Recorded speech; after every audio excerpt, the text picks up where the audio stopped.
La viruela del mono, empecemos diciendo que no es una enfermedad que sea autóctona nuestra, y por eso la Organización Mundial de la Salud envía el mensaje de alerta epidemiológica.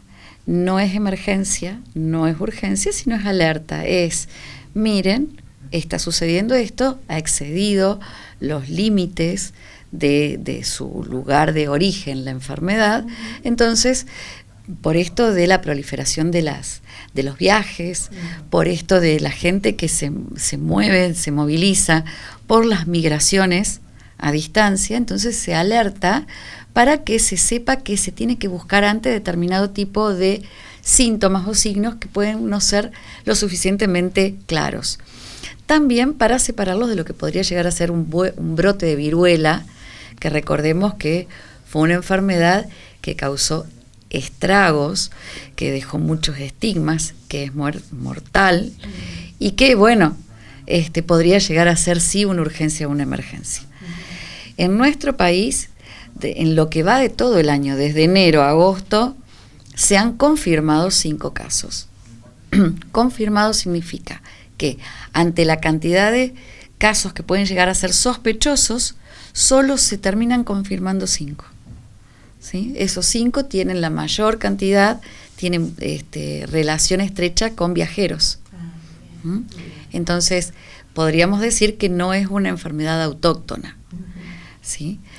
En realidad, todavía no se ha encontrado que sea mortal en nuestro país, sino que son casos pacientes que sí presentan síntomas, pero que no llevan a la mortalidad. Bien. Marta, ¿estos síntomas son visibles incluso a nivel cutáneo? Hay uno que es muy llamativo, verla. Por un lado, eso, digamos, que la gente sepa que hay síntomas que son muy, muy evidentes. Por otro lado, si estos casos tienen vinculación entre sí en el hecho de preguntar si es contagioso o por qué se dan. La enfermedad sí es contagiosa, con contacto directo de persona a persona. Las características más llamativas son unas ampollitas diseminadas en el cuerpo, pican, primero toda ampolla aparece como una manchita rara que se convierte, que pica, que se convierte en una ampolla, y esa ampolla se puede romper. ¿Sí? Es un síndrome febril, con decaimiento general. O sea, tenemos síntomas que pueden alertar, y justamente a veces la Organización Mundial de la Salud hace estas alertas más para el personal sanitario, para estar un poco más atentos a aquellas personas que nos dicen que han tenido antecedentes de viajes a lugares exóticos o a lugares donde la enfermedad sí puede llegar a ser un problema. En este momento, por ejemplo, en Europa, recordemos que nosotros estamos con frío, pero Europa tiene calor, tiene alto nivel de migración africana, entonces la enfermedad per se es de origen, por eso se llama la viruela del mono, ¿no es cierto? Es de origen africano, y es lo que alguna vez hablamos, esto de las antropozoonosis, enfermedades que en algún punto de su ciclo involucran a animales, tanto como vectores como lugares de reservorio. Entonces, se alerta a la población, y se alerta sobre todo a los sanitarios, a que ante determinado tipo de situaciones busquemos la posibilidad, y después de encontrar los síntomas, se confirmen específicamente. Y las especificaciones son la detección directa o indirecta del virus. ¿Sí?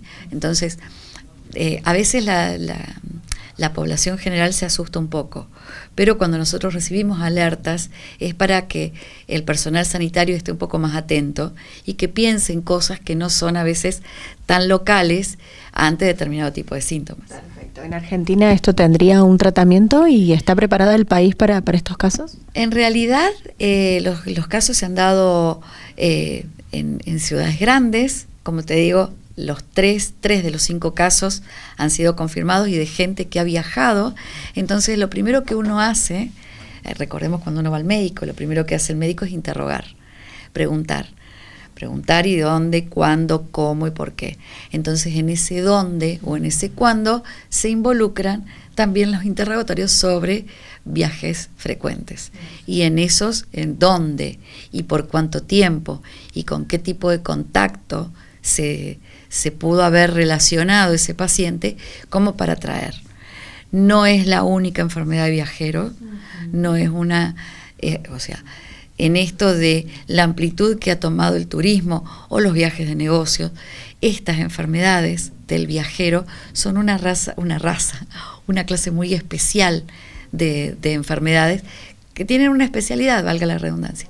La especialidad se llama medicina del viajero. Entonces a veces se involucra a especialistas para que tomen conciencia sobre estas enfermedades para nosotros raras.